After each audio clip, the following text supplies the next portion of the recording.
George Newbert, you know them as Superman and Clark Kent. Let's go! They filled the house today, baby. Gentlemen, take a seat,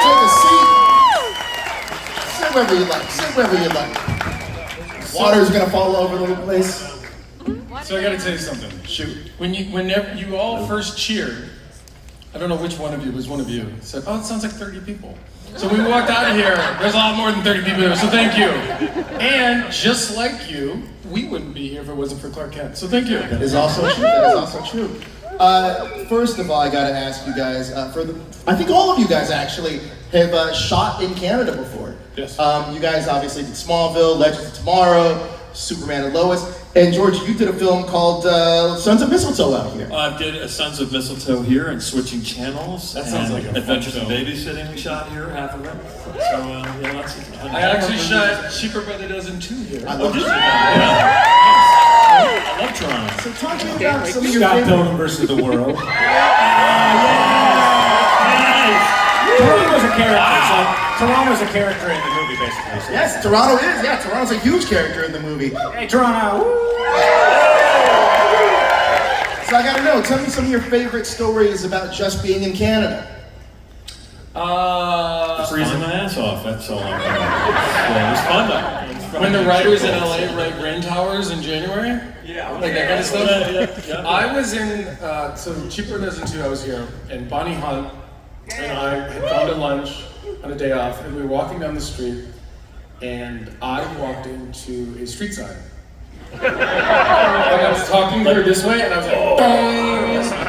And I was like, oh my god! Like, and we laughed. And the next day it was on TMZ. We were being followed. Seriously? Yeah, you can Google it right now if you want. I mean, I did that once in Los Angeles, going to a friend's comedy club, walking by myself like on my phone or something, and I was wearing glasses. You pull off. Clark Kent moment, baby. Clark Kent. Luckily TMZ wasn't there to capture that. The glasses help protect my face, actually, so it's helpful to hurt myself as much. Glasses are functional for Clark Kent. Do you guys have any favorite Canadian snacks? Because I just discovered, and somebody actually brought a bag up, but ketchup chips. I'd never had them before this weekend. They're amazing. Yes, Great. I had some yesterday. They changed my life, I think. Ketchup chips. Oh, it's delicious. Delicious. so they have some in the green room. I tried them yesterday for the first time. In fact, we were there the first day in the green room, and someone was like, have you tried ketchup chips? I'm like, I don't really need something else to like. Like, I already ate enough. Right there, look at those kids. Oh, here we go. Thank you. And I'm thinking I'm gonna bring these home, but these would be great with like pickles and a beer. Oh, you're speaking my language, Mr. Tom Welling. Yeah.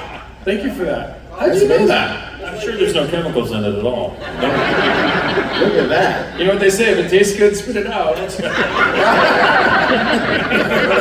Now, I know that all of these folks are here for Superman, but is there anything that you guys geek out about or deep dive into that you're big fans of? So all of these folks here, including myself, are here because we all love Superman. He's played such an important part of our lives. But is there anything that you guys kind of geek out about or deep dive into? Like, what are your big fandoms? Well, a lot of times you don't tell people at the rabbit hole you just went on last night at 1 o'clock in the morning on Instagram or Wikipedia. It's a very personal question. We're getting close now. I mean, reptilian people, whatnot, yeah? I did a deep dive on that like a week. That's what I'm talking about. Did you say reptilian people? Yes. No, I didn't say that. Brandon, have you not heard about this? If you watch, I promise you, if you watch a people. YouTube video about this, you will be on that YouTube rabbit hole for hours. Yeah. It's quite entertaining. Shapeshifters, tails, the whole thing. Got it. I mean, listen, we all came from something else, so let's not say it's in our lineage somewhere. We were all, I mean, I think we were all bugs or animals at some point.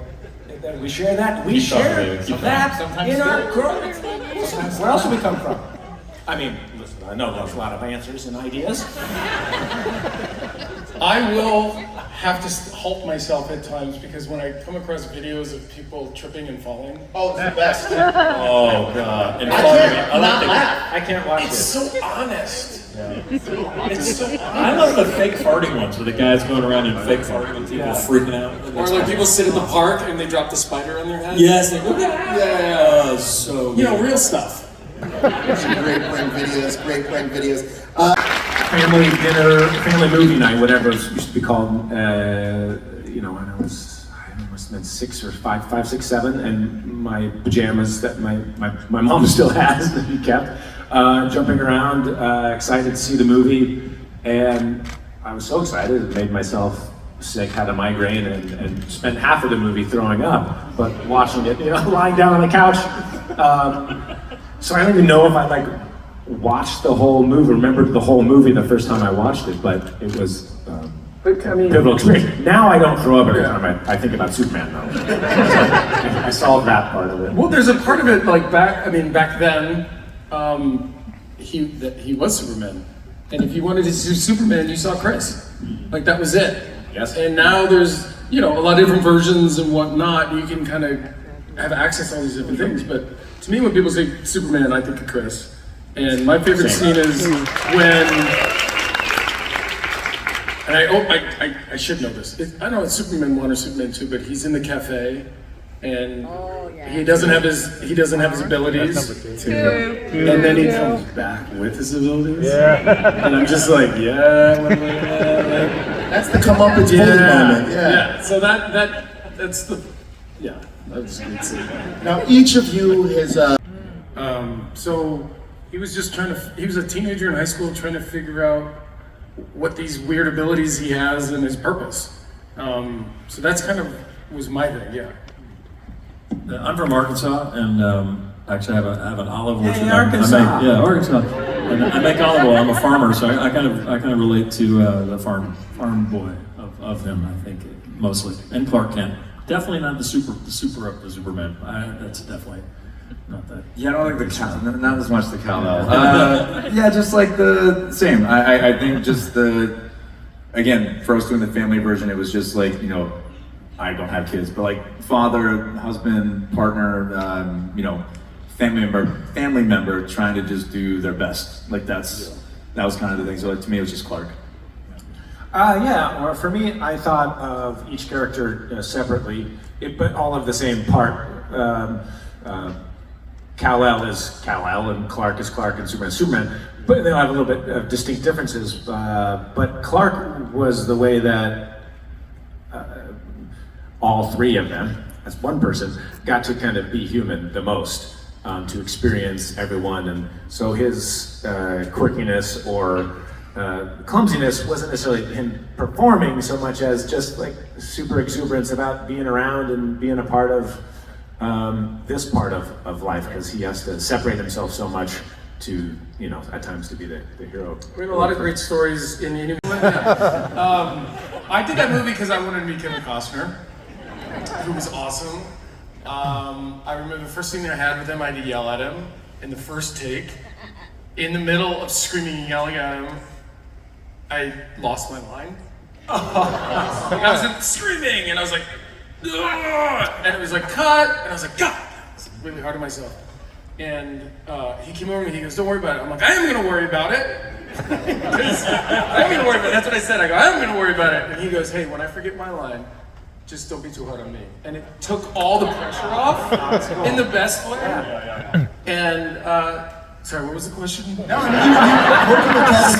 back there. You're also in that final scene at the end where the Cleveland Browns are all together. It's you, Arian Foster, and Chadwick Boseman. Yeah, okay, so Chadwick. So I met Chadwick. He's a great guy. I met him going into a cast van from set back to the hotel. And he was very polite. He was like, hey man, how you doing? And he was on the phone with his mom. And he was on the phone with his mom for the whole ride. So I didn't actually talk to him, but I could hear him talking to his mom. And I thought that was really sweet. And he was like, yeah, catching up with his mom and talking to his mom. And then we got out of the cast van, and I really didn't see him again. But I was it's a nice memory for me. He's talking to his mom, Yeah, I'm happy I asked you. I just wanted to know about that movie. Yeah. It's fantastic. George, you're in one of the most iconic television shows of all time, Friends. Oh yeah, I did 3 episodes of Friends. It was fun. What was your experience like on that? It was kind of surreal. I gone to school with Dave Schwimmer, so I knew him, and I'd known Nat for 20 years. And then in between takes, we'd go up to a dressing room, and Brad Pitt was dating Jennifer at the time, so we'd all play Super Mario, Brad and Dave Schwimmer. And that was sort of surreal, yeah. But and also the show is so well written that it's lovely to be on a show where in a sitcom you don't have to work too hard. You just sort of ride the wave, as opposed to cranking the engine, which is most sitcoms aren't that funny. and you're trying to make it funnier, but Friends, you sort of kind of back off and ride the wave, and it was just such a great experience. Yeah. That's awesome. It's incredible. Tyler, I think it would be easy to ask you about Teen Wolf, but actually, it's something that surprised me. You're the voice of Sephiroth in Final Fantasy. That's incredible. I love Final Fantasy. It's literally my favorite game of all time. Talk to me about doing his voice, getting into that. I'm one of the voices of Sephiroth. Yeah, you're gonna be the voice in my head, Tyler. It was a lot of fun, man. Honestly, it's one of those things where I told everybody I was a little bit ignorant to what I was getting into. To be honest, when it happened, I was talking to a friend of mine at one point, and they asked what I'd been up to. I was like, oh, I'm voicing this character in a video game. And they said, what's the game? I said, Final Fantasy. I said, oh, who do you play in Final Fantasy? I was like, it's Sephiroth. He goes, dude, you kidding? And I was like, I was like, you know it? He's like, yes, I know it. He's like, everybody in gaming knows Sephiroth. And that was kind of my first actual awareness of how big it was. And then coming to these things, it's really only been the last 6 months or so that I think people are kind of aware that I've done that. And meeting the fandom has been, it's been very, very eye-opening. And it's cool, man. It was a lot of fun because I was doing it while we were shooting the shows half the time. And so going and playing Superman one day and then coming over and playing Sephiroth the next day, it was just a nice thing to be able to go back and forth in the duality of those two characters. So it's been a lot of fun. Yeah, look, I remember playing on a PlayStation 1. I didn't realize, because my friend introduced me to the game, and I didn't realize it was like a long game. So I didn't have a memory card, so I had to pause it. And then I had to go to Target and buy a memory card, and then hopefully the game was still on by the time it all worked out. But whoa, that was nerve-wracking. Brandon, obviously, Scott Pilgrim versus the World is an incredible film. And you're fantastic in it. Can you talk about your experience on that? Oh yeah, it was awesome here in Toronto. I got to be in a band. I had band practice. With Bree Larson and Tennessee Williams, who was a drummer, and we had to be on stage and play music. It was pretty sweet. I was in a jazz band, a marching band, concert band, so it was cool to be learning to play bass for that. So that was awesome. And it was just so much fun. Edgar Wright is an incredibly talented, genius director and incredible captain of the ship, one of my favorite directors I've ever worked with because he's a team player and just we're ready, we're doing this awesome thing, he's ready to go, he's got the plan, and we're off every day after a couple espressos and we're going, and it's awesome. And it's just amazing to see the legs that it's had. It obviously didn't perform hugely at the box office, but since has garnered such a huge family of fans, and with the animated series, it's brought so much love and music and art to everyone. It's awesome. True folk classic. Yeah. True folk classic.